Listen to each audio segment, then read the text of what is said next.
ఏలూరు జిల్లాలో TDP MLA Chintamaneni అరాచకాల్లో పోలీసులు కూడా భాగం అవుతున్నారా? వైఎస్ఆర్సీపీ నేతల అక్రమ అరెస్టుతో కోర్టు నుంచి చివాట్లు తిన్నా పోలీసుల్లో మార్పు రాలేదా? దళిత కుటుంబాలనే టార్గెట్ చేసుకున్న చింతమనేని అనుచరులు అరాచకాలు పరాకాష్ఠకు చేరాయా? దెందులూరులో జరుగుతున్న రాజకీయ రాక్షస కాండ గురించి తెలుసుకుందాం. దెందులూరు టీడీపీ ఎమ్మెల్యే చింతమనేని ప్రభాకర్ అరాచకాలు హద్దుమీరుతున్నాయి. మాజీ ఎమ్మెల్యే వైఎస్ఆర్సీపీ నేత అబ్బయ్య చౌదరిని టార్గెట్ చేసుకుని టీడీపీ నేతలు విధ్వంసాలకు పాల్పడుతున్నారు. అబ్బయ్య చౌదరికి చెందిన కోకో, పామాయిల్ పంటల్ని కోయనీయకుండా ఆయనకు భారీ నష్టం వాటిల్లేలా చేశారు. పైగా ఏళ్ల తరబడి కష్టపడి పెంచుకున్న వక్క మొక్కలను సైతం దౌర్జన్యంగా నరుక్కుని వెళ్లిపోయారు. పామాయిల్ గెలలు కోస్తుండగా టీడీపీ గుండాలు జొరబడి పంటను ధ్వంసం చేసి అక్కడి వారిపై దాడులు చేశారు. పైగా 15 మంది వైఎస్ఆర్సీపీ నేతలపైనే అక్రమ కేసులు చాటపర్రు సర్పంచ్ రఘుని అదుపులోకి తీసుకున్న పోలీసులు వివిధ పోలీస్ స్టేషన్ల చుట్టూ తిప్పి రాత్రంతా పెదపాడు పోలీస్ స్టేషన్లో ఉంచారు.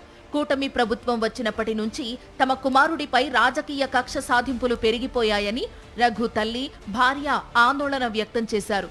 వైఎస్ఆర్సీపీ శ్రేణులతో కలిసి రాత్రి అంతా పోలీస్ స్టేషన్ వద్దే పడిగాపులు కాశారు.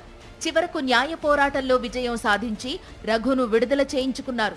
చింతమనేని దౌర్జన్యాలు, పోలీసుల అక్రమ కేసులకు కోర్టులో ఎదురుదెబ్బ తగిలింది. రఘు రిమాండ్ను కోర్టు తిరస్కరించడమే కాకుండా పెదవేగి ఎస్ఐ రామకృష్ణపై న్యాయమూర్తి ఆగ్రహం వ్యక్తం చేశారు. వైఎస్ఆర్సీపీ నేతలపై అక్రమ కేసుల్లో కోర్టు చివాట్లతో పోలీసులలో అసహనం మరింత పెరుగుతోంది.